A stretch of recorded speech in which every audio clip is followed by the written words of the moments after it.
Wonderful. All right. Hi, I'm Tania Maven, life and mindset coach. And along with me, I have my beautiful friend Yulia. And Yulia, would you like to introduce yourself?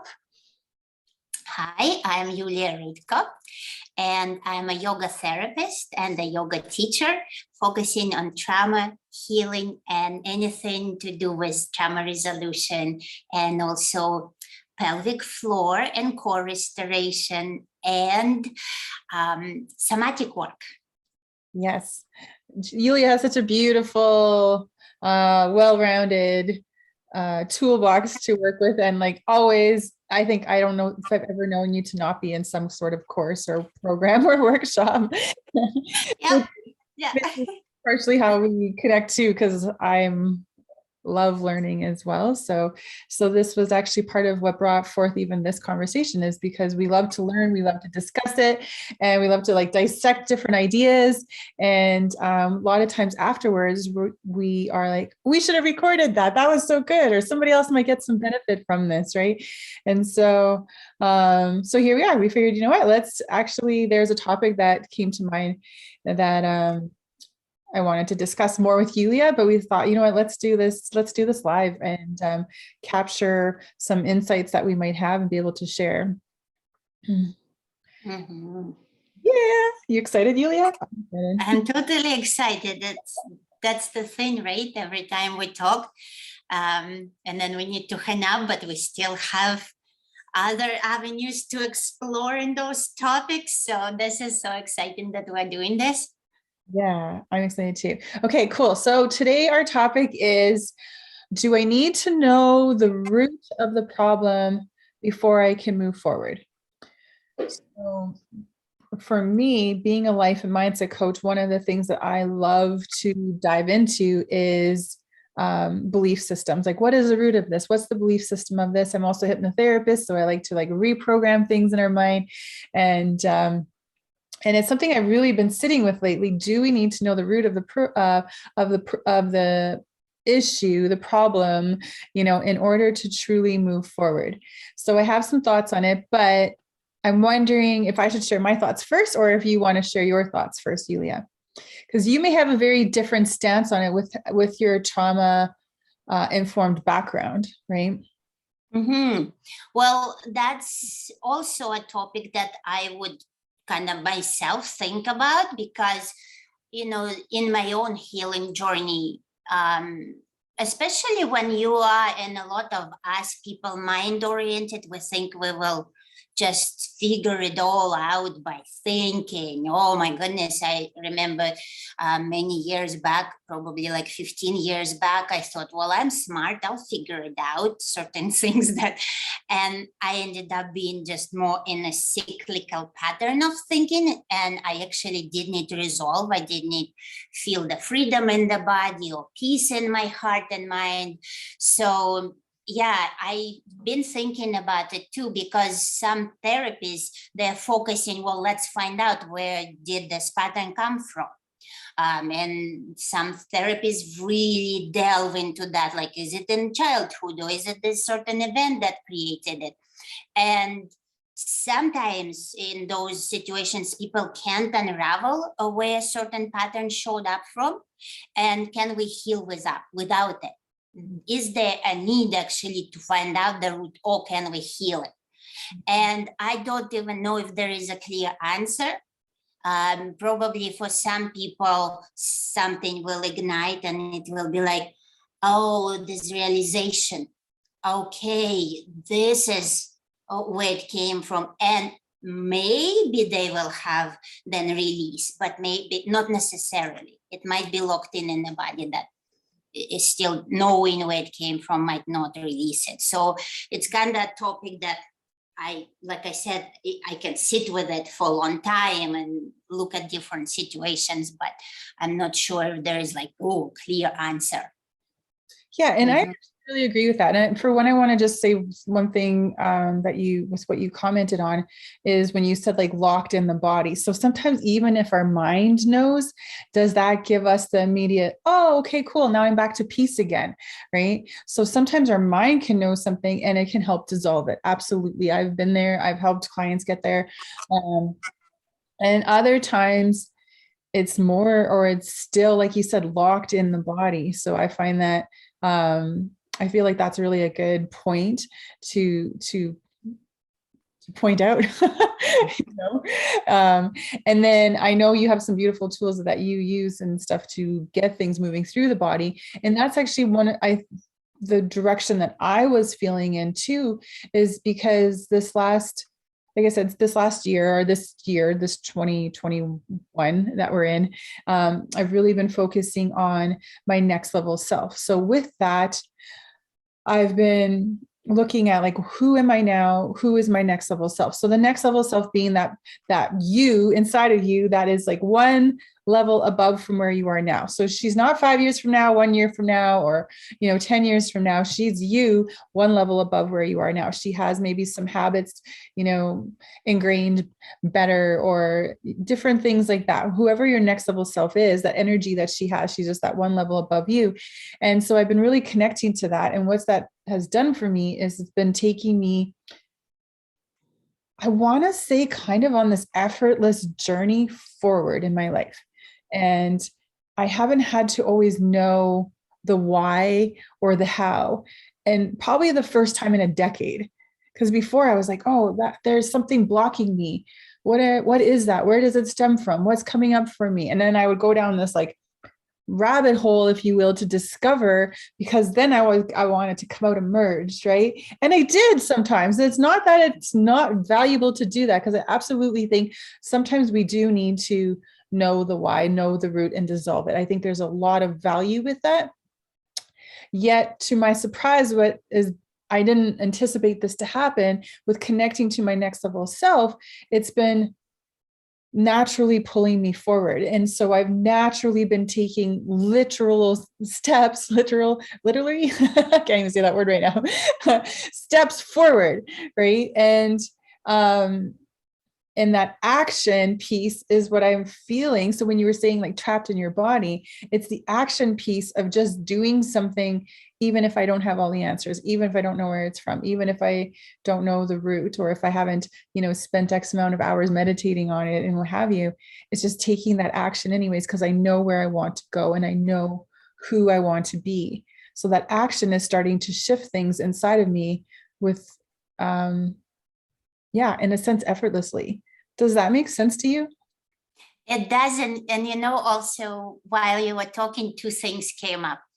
One, at first, when you talked about it, it's almost, and it will be kind of out there idea, is that no matter what, no matter what your story is or your bringing is, you being this particle of God, you are perfect, you are divine.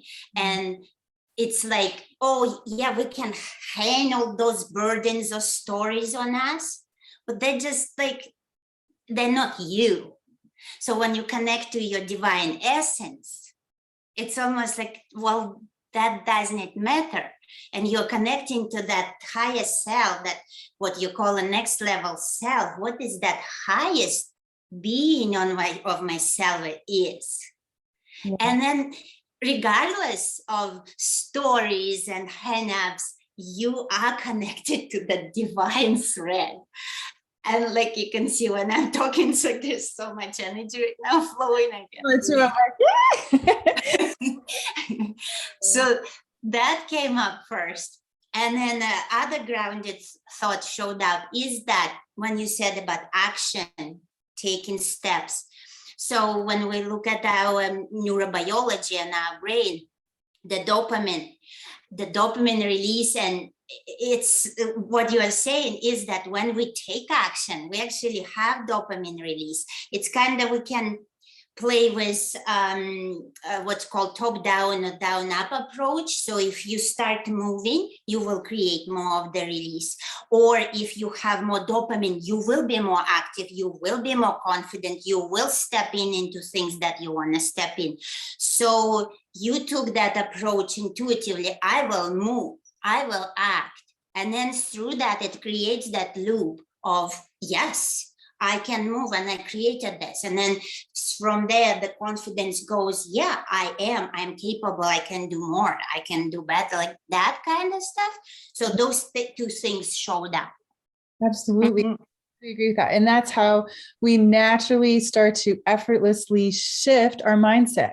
So it's not getting up every morning and saying a bunch of affirmations, which are still, again, they're still good. Like all the traditional teachings, I'm not saying, oh, just throw them aside. But in saying that, part of it is that can we just live our life and actively create our life in the process? Right? Yeah. And then when you were saying earlier about it, like being stuck in the body, it's like taking those steps starts to shift our mindset. It starts to shift our physiology, and there's science backing this. And so I know I say this every single time, but I'll say it again, is that where focus goes, energy flows, right? So if I'm focusing on my best self, on my next level self, then that is where I'm headed. That is where my body is shifting to. That is where my cells are getting excited to be. And then I become that. And so I do want to have a little like side note on that too, is because I have gotten the question when I talk about next level self stuff is like, but then where does self-love come into this? Like if I'm always just trying to be my next level, then what about who I am right now? And my answer to that is love the heck out of who you are now, because for one, that will propel you to your next level. And this isn't about not being good enough where you are right now. Like your next level self isn't about not being good enough. It's about honoring who you are and knowing that there's more, right? Inside of all of us, I truly believe that no matter what level of excellence is the word that comes up that we are at, and not saying excellence as in like, well, I'm not there yet, but no matter where we are at, we have more room for growth. Like Tony Robbins says, if you aren't growing, you're dying, right? And so that's, I guess, too, speaking to people who love to learn and love to explore and that kind of thing. Of course, we're like passionate about growing, yet this is such a different way. This is like experiencing that growth through actually just doing the damn thing, right? Yes. And also, again, like when you talk about next level self, it's not like I'm not good enough right now, I need to change myself. I feel like it's more of the I am divine being, and it got covered up by layers, by junk. Let's uncover it. Let's attune to it. That to me, it's that instead of I'm not good enough and I'm climbing. It's more like let's peel off what is not that, what is not pure, what is not best, which is there already. Yeah. And we're the only ones who have taken on all this stuff. So there may have been experiences that we've had in life that we feel like, okay, this has made me this way. Like, this is why I'm afraid of like people leaving me, abandonment, or being not good enough, or not being lovable because of these and these experiences. Yet when we're really pulling back some of those layers, and this is part of like getting to the core of things, all of our experiences are based on our own lens and our own perception of how we chose to see those experiences and the beliefs that were created from that. So the cool thing about that for me, and the empowering thing for that for me, is that if I created this, I'm also the one who can shift it. No one else has to do it for me. No one else has that power over me. I'm the one who can do that. That's the thing, right? You even can go into those patterns when people blame like someone, oh, someone did this to me.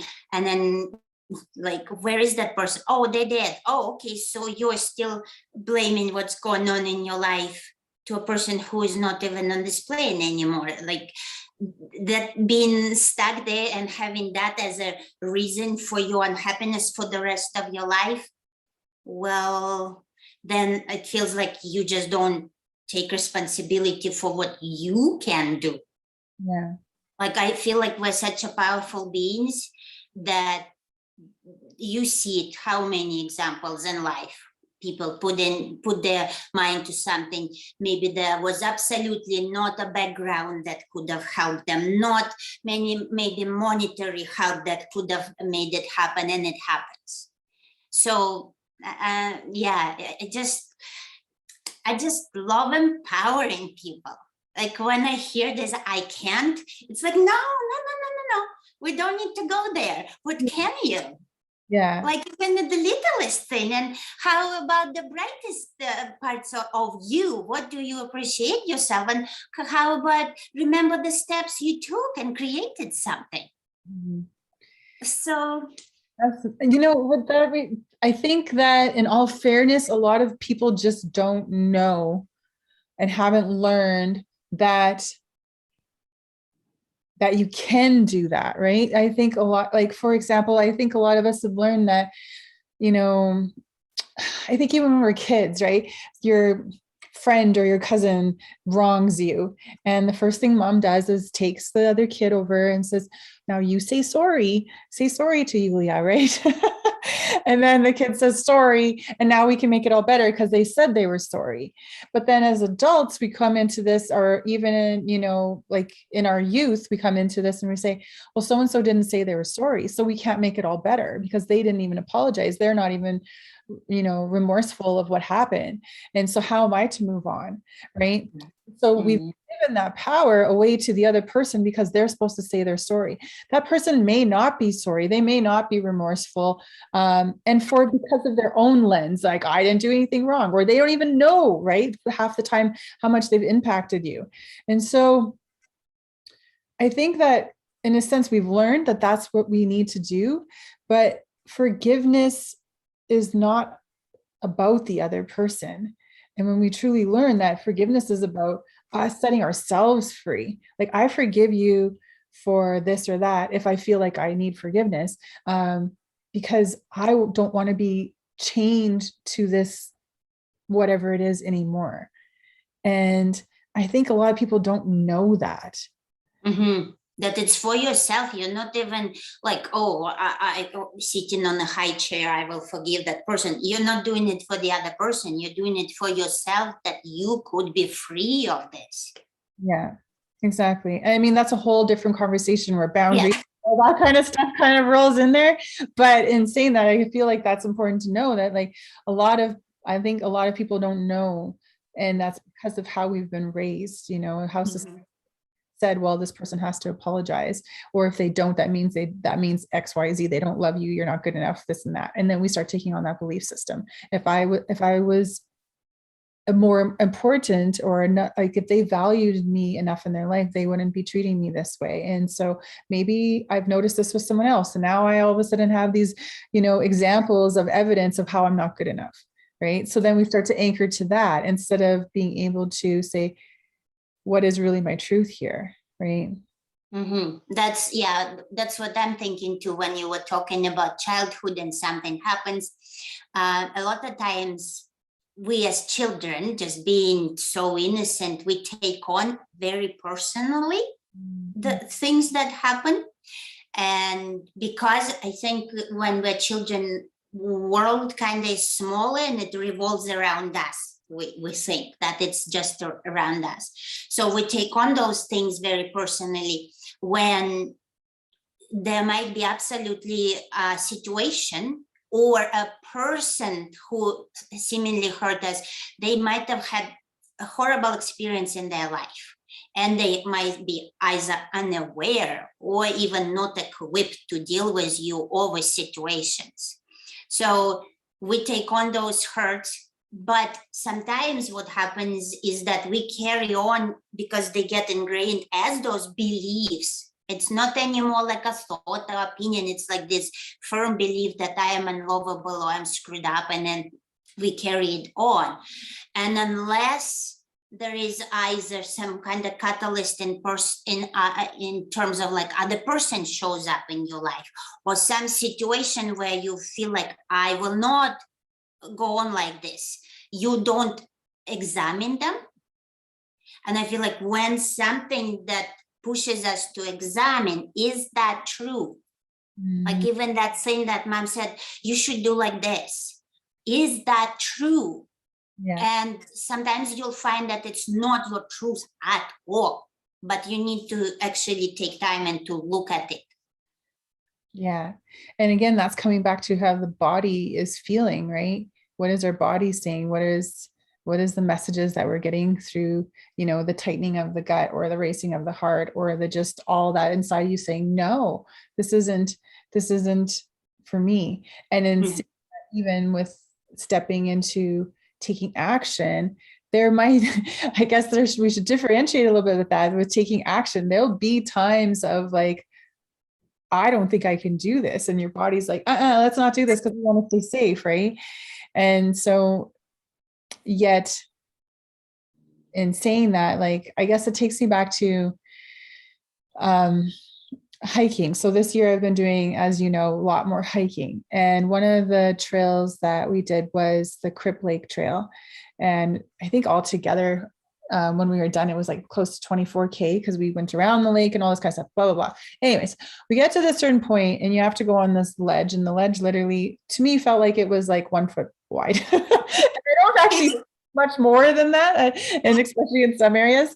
And then it goes down this cliff, right? So you get there, and then when you're at the end of this little cliff, you have to climb this ladder, and then you go through a cave, and then once you're through the cave, hold onto this cable that takes you around the mountain, and then you do a little bit longer of a hike, and then it opens up to this beautiful mountain and lake, and there's fish jumping out of there, and it's amazing. But when I'm standing at the edge and I'm facing this, and I know it's just a drop down, it's like I was getting weak in the knees. I was like, I don't think I can do this.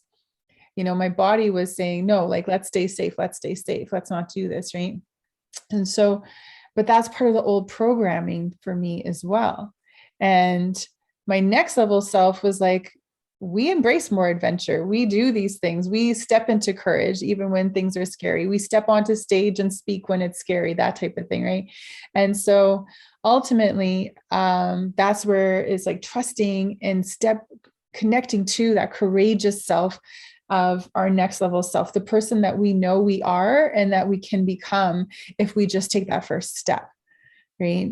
So maybe if you can like comment a bit more on, because you're so much more in depth with your studies as far as what the body feels. So that difference between this doesn't feel right to me, I don't want to apologize, to, if I just take the step, even though it feels so damn scary right now, at the end, I'm going to be at this amazing destination and like you said, you get that dopamine release. It's just like, yeah, I fucking did it. Right?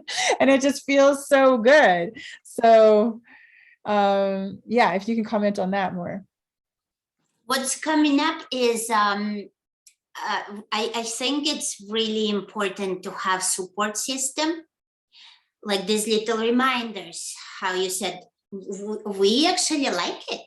We do take steps, like you set it up in advance. One, that's reminder. Two, have someone that you can reach out to. I find that one is paramount because how anytime I wanted to create something, or if I feel like, I drop into that thought pattern of that, like maybe I can't, maybe I shouldn't, I call you. So having that person who will hold your hand that you could call, or a few people, for example, if one person is busy, just to remind you of your brightness, remind you of your capability, remind you of your power.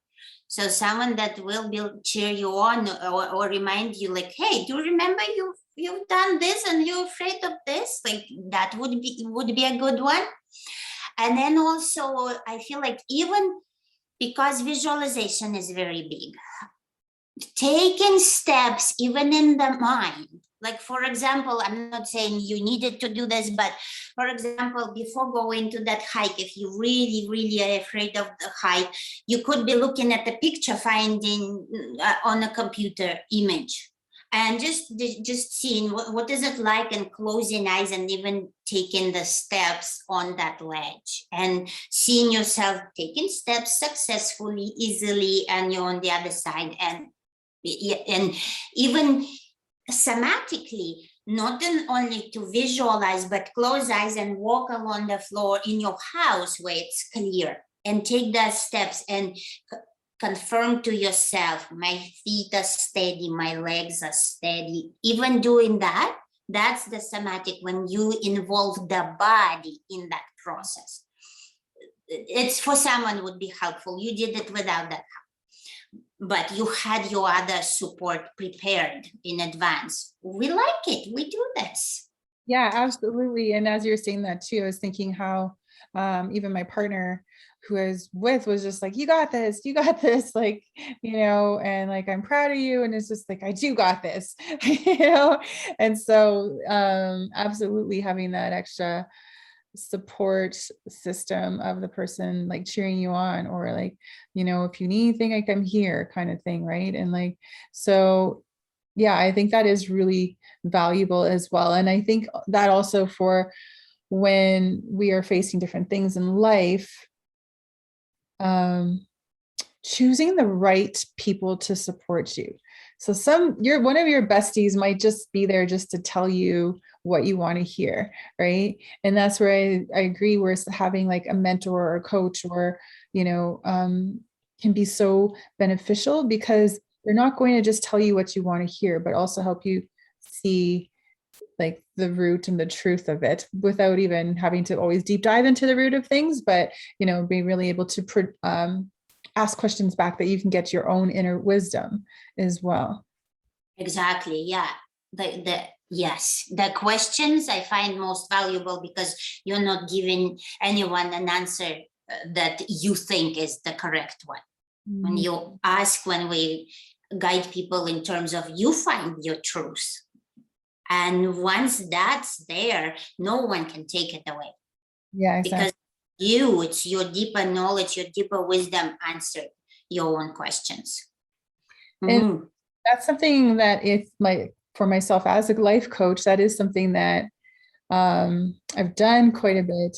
Is a friend will call and say, hey, I had this situation happen or whatever. And then I'll say to them like, well, do you want the response like as a friend or as a coach, right?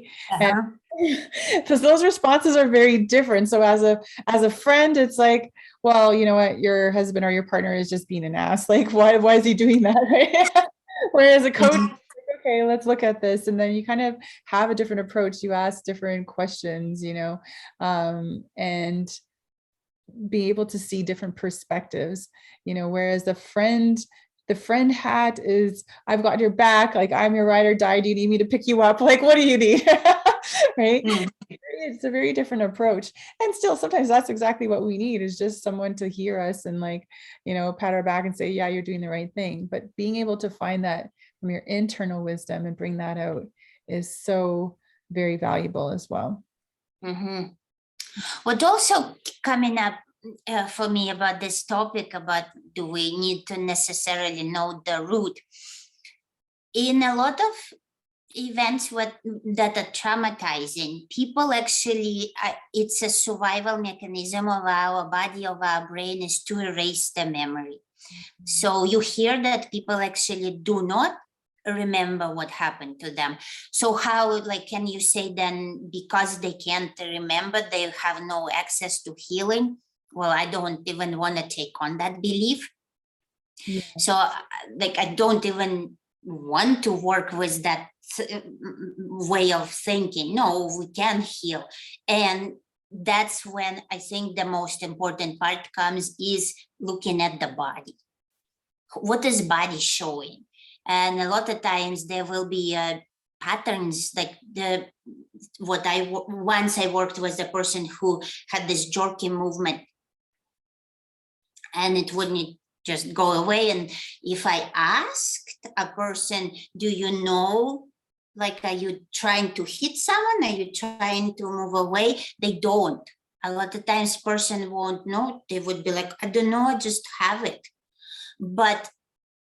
And they might not remember which situation even created that tick or that movement.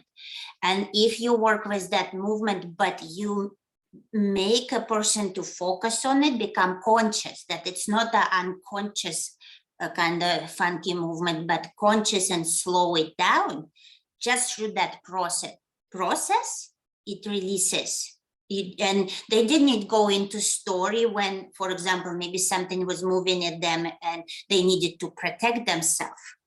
They don't remember that situation. But once they became conscious and slowed down that movement, and we even played with resistance, it dissolved. Like, I don't see that pattern of movement anymore. So that's one of the examples where we never got to the root, and did we need to really?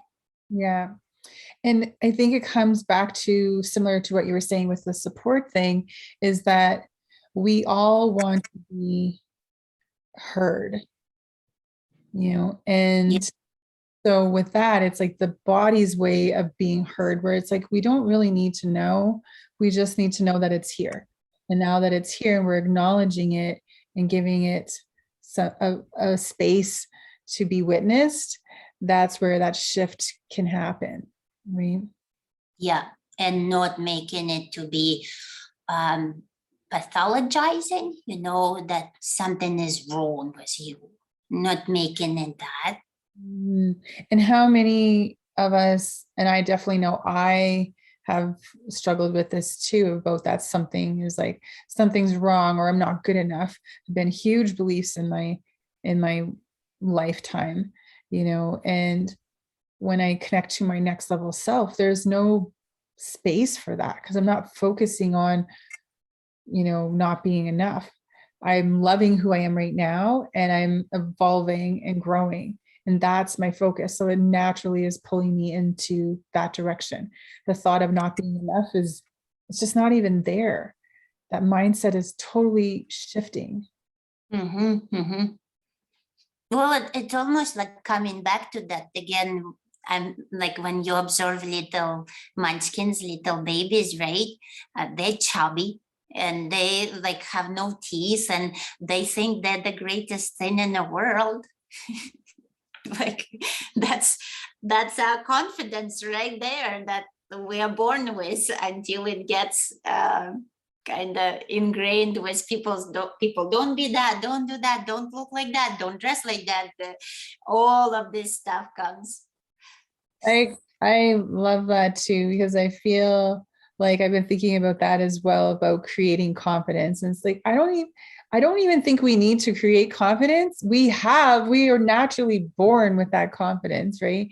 So it's just really dusting off all the stuff that is holding down that confidence. And when we reach for our higher vibrations and energy and higher self, then we naturally start to step into our confidence and empowerment more. And the other thing with that is, even just that whole thing about like, oh, I help, like, and this isn't to bash anybody who does this type of work, because but I've been hearing people say, like, I help women, I empower women, help women become empowered. And it's like, we already are empowered. We're just not letting it out, and so it's just stepping into that. Do you want to be empowered? Then take action, right? That action step is just so important. And action thing in action, it's not even action towards becoming more empowered, it's just action in general. Just take action towards anything that is serving your higher vibe self.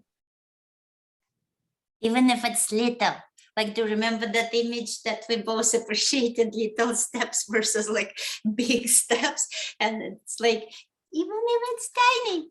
Actually, I prefer, I do this with my clients too. Like, they'll say, okay, I want to achieve this. And it's like, okay, now let's make it smaller, smaller, so it's manageable. It's not overwhelming you. It's not stressing you out, and you'll achieve it. You'll achieve it so much easier. And when you're there, now we can take that next step of that big step, right? And you know it, you've taken these big steps and have felt like effortless and with ease and with more joy than trying to take these big, huge steps.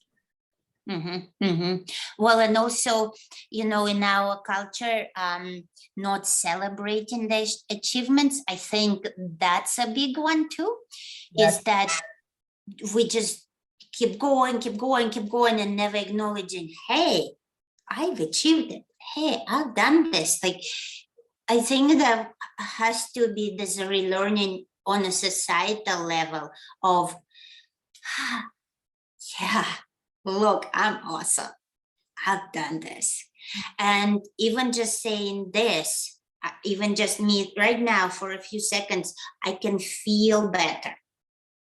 If I feel better, I already changed the chemistry in my brain. Yes. And with this chemistry, I can take next step. If I feel good about myself, it will be way easier to take all other steps. Absolutely. And deal with the quote unquote bad days, right? And that's exactly mindset. What we think about, our body reacts to it. So I guess that kind of takes me back to the ledge, right? When I was on the ledge and I was like, oh my God. Then my body was like, oh, I'm weak in the knees. I don't know if I could do this, because that was what I was feeding it. But then when I stopped and said, no, it's okay, I've got this, my partner's like, you got this, we can do this, right? And it was like, okay, I got this. Then it was easier to take those steps, right? And then in the end, like you said, that dopamine release too. So absolutely, our body will follow what we're feeding it with our mind.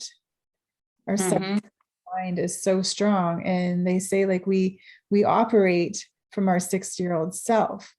I can see that. Mind, and so looking at some of those things are great though, because some of those things we could really use, like connecting more to our joy and that sort of thing, that we don't do enough as adults now. But then there's the other things, that by 6 years old we do tend to doubt ourselves more than we did when we were like the toothless, hairless, bald baby, right? So you know what showed up, and I know it's not even about looking at the root cause, but you were talking about like doing the action steps. I find that is so interesting with us humans. If something is about, maybe someone will take it away, then we want it and we take steps. What do you think about that? Because it's like the moment I tell, even with my dog, I'll take it and he wants it. So like, for example, if I bet if someone said, no, you're not going into that crypt lake hike, no, you're not gonna get to experience climbing on that ladder, you would be like, what? But I want to find out. Well, like you would be like, no, I'm going. What do you think about that? Like, it's a kind of motivational thing. Reverse psychology. Yeah, I think that's interesting. I wonder if that comes from a level of like scarcity, that it's like, oh, well, like that FOMO too. Like FOMO is so huge right now, like that fear of missing out, right? And it's like, no, I don't want to miss out. I want to do this, this, and this, and this too. But I wonder if it is a level of scarcity that can come, like what you said, we were saying about your dog, like taking something away. It's just like, no, I want it. And yeah, that's an interesting question. Because part of me, if someone says to me, you don't want to do Crip Lake, I might actually say, yeah, maybe I don't want to do Crip Lake. So I think it depends a little bit too on like, again, like, it's like that friend talking to you and telling you everything you want to hear. You're like, yeah, well, they also said I shouldn't do it, so I think it's best I don't do it, because it's speaking to my fear. And it brings me back to that idea that the fear and excitement are the same thing. It's just the meaning we give to it that's different. So we feel maybe some flutters in our chest, our hands maybe get like sweaty, our heart starts to pump with fear and excitement. But I get to choose what label I give it. So am I standing on the ledge thinking I'm scared, or am I standing on the ledge thinking I'm excited, right? And whatever I give to it is that meaning. But yeah, so if somebody's saying something that's in alignment with my fear, that's like, okay, cool, my fear bucket's more full now, I can just do that. But if I actually do want to do it and someone's saying I can't do it, then that's going against what I actually want to do. And maybe that is used as a tool for motivation. Well, Did you feel awesome after you've done Yeah, the? we did like 20, 23, 24K, I think, all together. And it it was so exhilarating. Like I was not tired immediately. Yes, after a bit, it was like, not making dinner tonight. We're going here for dinner. And part of that was celebration, right? And so I did feel awesome and I did feel amazing. And I've already been talking about doing it again next year. Like it's like, oh, do this again. Like now it's just something that I've done and I can do it again. And I like, what's the next thing that I can do? What's the next mountain I can climb? Whether it is an actual mountain or whether it is a mountain in my life that I'm facing that I don't know if I can achieve fully or that I know I can achieve, but I have to take those steps, right? And so that's the other thing is looking at the mountain thing, actually hiking for next year. I'm like, hey, I want to like get a better treadmill that has, the programs going up and down. So I'm not going to lose this momentum of fitness level that I'm at, or hopefully be at a higher fitness level by the time the next season arises. I was looking at the weeks, how many weeks we have in the summer to go hiking. So I'm planning these things out. And I'm making, again, that's my next level self saying, we got this. So let's make a plan. Right. And same thing in life and business. It's like looking at that and saying, what do I truly want? How many times do we actually ask ourselves that? When I ask my clients, what do you want? You know what they say, Yulia, is like they tell me all the things they don't want. I don't want to be so tired. I don't want to be so stressed. I need to lose some weight. But what do you want? Right. And that question stumps pretty much every Yeah. time to ask what we want. We're designed to be told what to do. You should get here. You should be a mom. You should go to school. You should be in university. You should be paying off your debt. And there's all these shoulds that we should do. But what do you want? And how can that you get in alignment with that and let that propel you forward so you can still do all the should do's, but in a way that feels empowering. Well, I just want to celebrate you because at the beginning of summer, I remembered you saying that you always wanted to go hiking more. And it was only beginning of summer and you did it. Actually, I think it was on my birthday when you haven't done all the more challenging hikes. You did the smaller ones and then you've done all the hikes. So I just want to celebrate. Look, and now she's planning more mountains. And I love seeing this because your confidence is like here versus where it was. Absolutely, right? And so thank you. Yes, absolutely. Thank you for acknowledging and celebrating me as well. And I agree. I think that, and I think part of that does start with how do I want my summer to look? What do I want? How do I want to feel? Like those were definitely questions I anchored to. And instead of, oh, why was I afraid of height? yeah, Like, what does that do, right? yeah. And now looking at the next hikes of that they can be more elevation and more challenging, and that's okay because we know we've got this. And I just feel like it's such a beautiful reflection on how life is because we're all faced with challenges. We're all faced with metaphorical mountains in our life. And how can I step into this? Something that I focus on a lot is like with grace and ease. So not just stepping into it, but stepping into it as much grace and ease as I can. And it almost, feels like just start from this step as a beginning instead of looking back. This is the beginning. Make this be your beginning.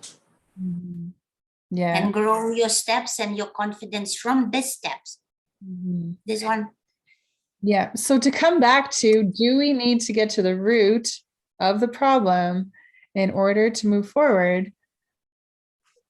I feel like with this conversation, sometimes it's, definitely, and it's valuable. I'm not going to say it isn't. Yet there is another way. Yeah, because like I said, sometimes you don't get to see the root.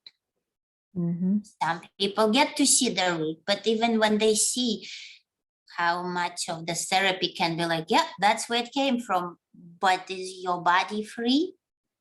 Or are you still having those either tics or pains or disease? sometimes finding out still did not relieve those things that maybe that trauma that root cause created. Oh, and another thing is about, like we said, not pathologizing. What if we right now lived with what is, what we really embraced what is maybe we don't see the blessing in something that is present. Perspective. Yeah. We'll have to do another talk on perspective. It's such a powerful one too.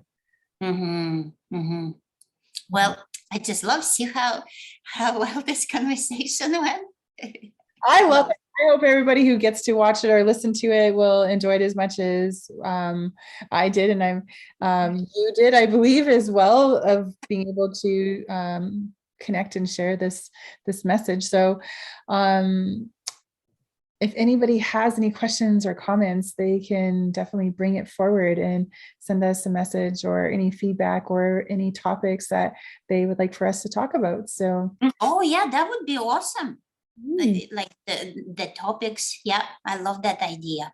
Yeah, awesome. And maybe just in case if this video gets shared, some broader audience, do you want to give your contact and then I'll give?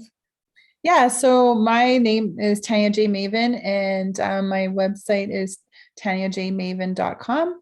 And you can find me on Facebook and Instagram under the same handles as well, at Tania J. Maven. So it's pretty straightforward. Yes, and I'm Yulia Rudko, and my website is yuliarudko.com. So also there is information there, and on the Facebook, it's I am Yulia Rudko, and same on Instagram, I am Yulia Rudko. So easily foundable, I think. Yeah. Well, thanks so much for having this conversation, Yulia.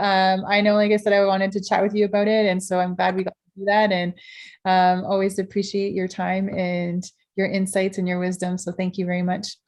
Same here. I appreciate so much our conversations, and I'm glad we started doing this, and I hope others will benefit. Me too. I believe they will. Thank you. All right. So we're going to stop the recording.